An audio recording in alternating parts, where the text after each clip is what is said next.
education solutions that will actually drive inclusive and accessible education for all. The goal is, how do we start thinking about improving the quality of talent that comes out of universities or colleges, case may be. How do we start rethinking support systems for students so that they have the right skills for the future of work. Currently, we're seeing how technology is shaping our economy, shaping the workplace, and we want to be able to ensure that our young workforce, from graduates from different universities or even professional schools, have the right information, they have the right knowledge, the right skills to be able to fit into this ever-evolving workplace, and the technology is really shaping the economy. So the conference is bringing all of these stakeholders together to see how do we form collaborations that can enable students to be able to access the right skills, access the right resources, the right opportunities, to be able to make informed decisions about their career, equip themselves the right tools to be able to contribute positively to the economy. This sits at the heart of what we do at Educate, because we see, like I mentioned last time, Africa is the youngest continent, and Nigeria young population is very big. And this normally is supposed to be an advantage to driving a very sustainable, growing economy. But all of this can happen when the foundation is set right. And the foundation comes from having the right education, having the right skills to be able to make sure that they all become productive. The other part we are also discussing in the summit is, how do we start developing innovative financing solutions for education. We see more than half of tertiary dropouts is due to financial barriers. And we are now looking at, how do we work with philanthropies, how do we work with universities, how do we work with financial institutions like the bank to be able to design financing products that truly aligns to the reality of students in Nigeria.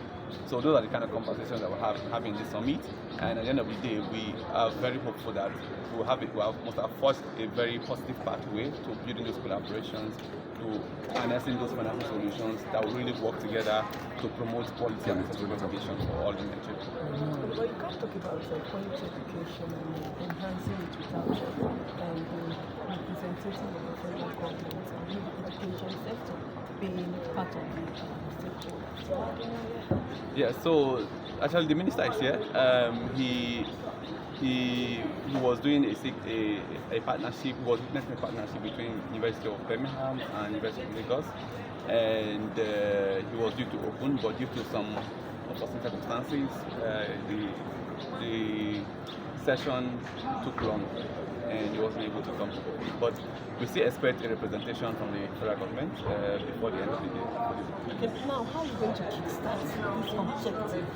How are you going to kickstart this? After the summit, what next for Educate. Yeah, so basically, I think the first thing we're trying to bring is the awareness, the knowledge. So you see what is going on currently. We just finished a panel, which is the Future of Work panel.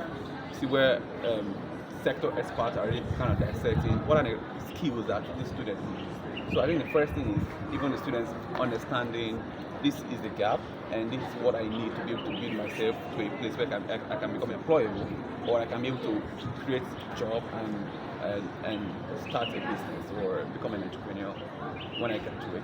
So one of the things that is creating the awareness, and within the context of this summit, we are actually setting up very strategic partnerships, like with people offering tech programs, tech courses. How do they all partner with institutions to be able to make these courses available to students. So that's going to happen. It's an output of this conference. We are also designing, like I mentioned before, a funding model that can allow financial institution partners to develop financial products for education. How we can be able to piggyback at what the federal government is doing with NEL Fund. We want to be able to create something that is philanthropic-led, and how we can be able to start thinking how philanthropists donate to education.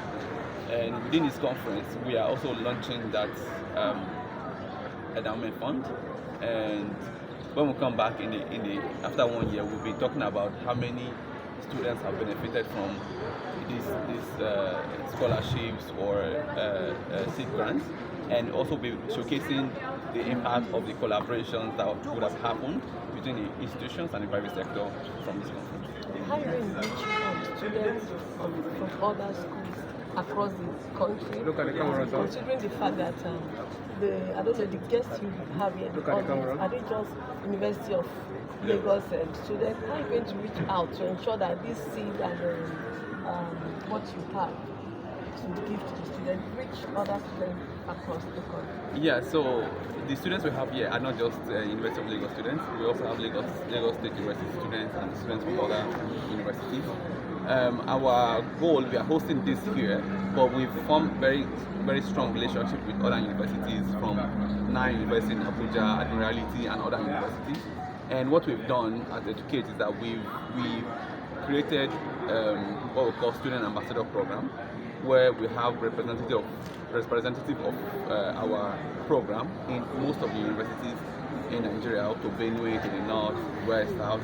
So we have them, and what they do is to propagate about the opportunities of education offering to students, and that's how we get the footprint into those universities. Your name again, please. I am Francis Amoroji, Director